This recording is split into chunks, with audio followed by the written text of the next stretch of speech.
Adolf Hitler 20वीं century का एक ऐसा नाम जो दुनिया के लिए एक सबक बन गया। जर्मनी का एक ऐसा लीडर जिसने अपनी सियासत और फैसलों के ज़रिए दुनिया को एक ऐसे दौर में धकेल दिया जो तबाही, खौफ और इंसानियत के लिए सबसे बड़ा सबक बन गया।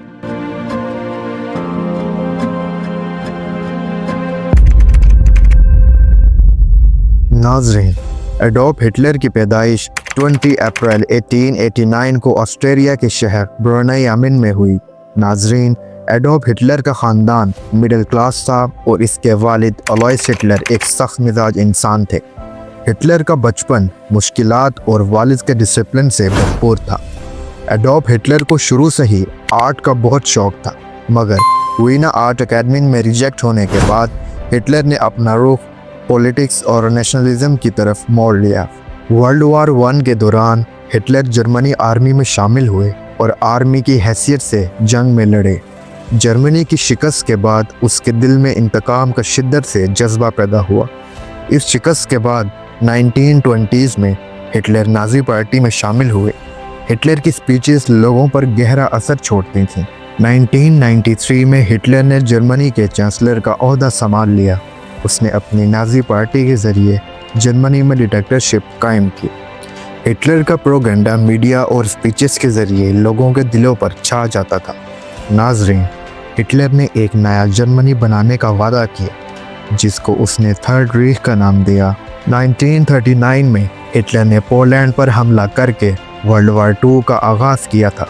इस जंग का मकसद यूरोपियन डोमिनेशन था, मगर कौन जानता था कि ये जंग दुनिया को तबाही की तरफ लेकर जाएगी। 1945 तक दुनिया में लाखों लोग मर चुके थे और यूरोप मुकम्मल तरीके से तबाह होता हुआ नज़र आ रहा था।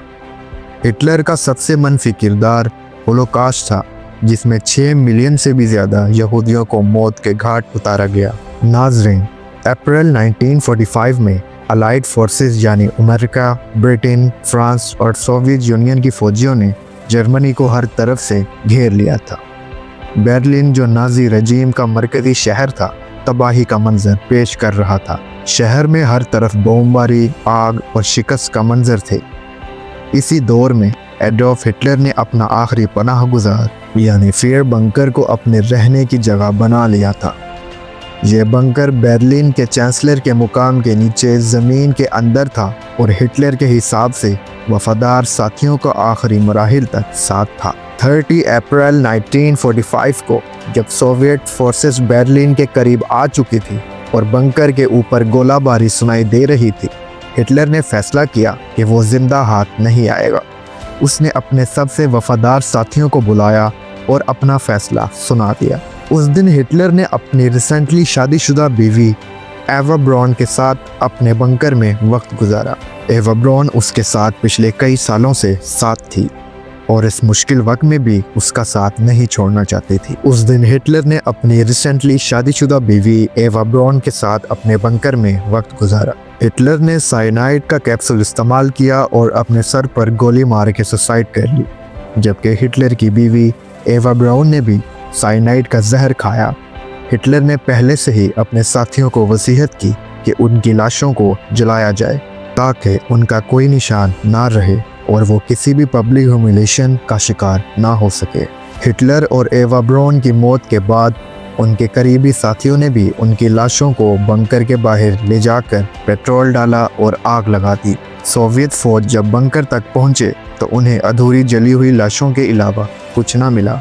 हिटलर के मौत के साथ ही नाज़ी जर्मनी का खात्मा और बर्लिन की जीत हुई। उसकी मौत एक तारीखी वाक़या बन गई जिससे दुनिया ने सीखा कि डिक्टेटरशिप और फैशिज्म का अंजाम तबाही और जलालत के सिवा कुछ नहीं।